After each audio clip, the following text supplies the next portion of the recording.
Hi, I'm Joanna Penn from The Creative Penn, and today I'm telling you what it feels like to finish the first draft of your first novel.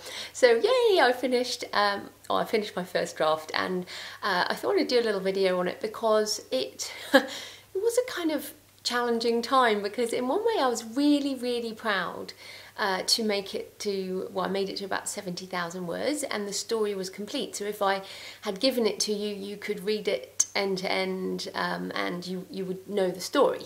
But it was kind of an anticlimax because I've realised, even though I'd written a full first draft, I have so much work to do to make it into a novel. So I am proud, but it is a kind of weird feeling. It's just a sort of, yeah, I think anticlimactic is the word for it. So a couple of other things, I guess, you know, I wanted to tell people, but then people go, oh, can I read it? And I have to kind of say, well, actually, writing is rewriting. And Michael Crichton said that. He's one of my, I guess, my favourite writers. You know, Jurassic Park was a fantastic book. And he says, you know, writing is rewriting. So we don't just do a first draft, we rewrite and we rewrite and we make it into a novel. And so I'm kind of, you know, going to start my rewrites and, you know, see what happens. But people always want to read it and I'm like, well, it's probably 6 months to a year away. So we'll see about that. So yeah, so the other thing I wanted to say was that a while back I wrote about how writing is a bit like Michelangelo creating David, the statue of David, and which is in Florence, wonderful if you haven't been.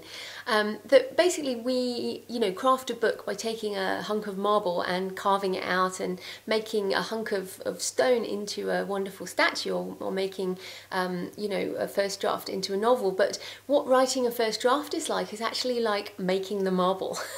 Because, you know, with writing a novel, you basically start from scratch with ideas in your head and you have to create that block of marble. And now I've got a block of marble, doesn't really look like the finished product, so I need to now make it into David. So I think that's a really important point. Yeah, so I feel like I need to go back and flesh out a whole load of layers on top of the base layer. It's almost like I've built the foundations, I know what it should look like, I've got the plans, I've filled in a lot, and now I need to go back and pretty it up, almost, you know, paint the walls of the house. And I'm really mixing metaphors here, but yeah, just kind of put on all those layers to make it a novel instead of just a draft manuscript, I guess.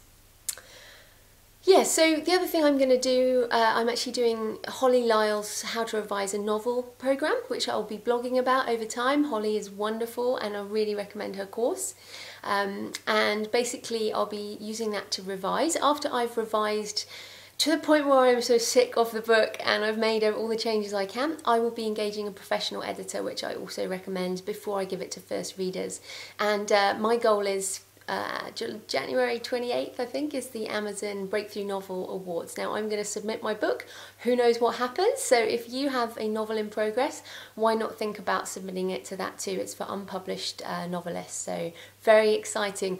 Okay, well thanks, and happy writing with your first draft or your novel, and I'm Joanna Penn from The Creative Penn.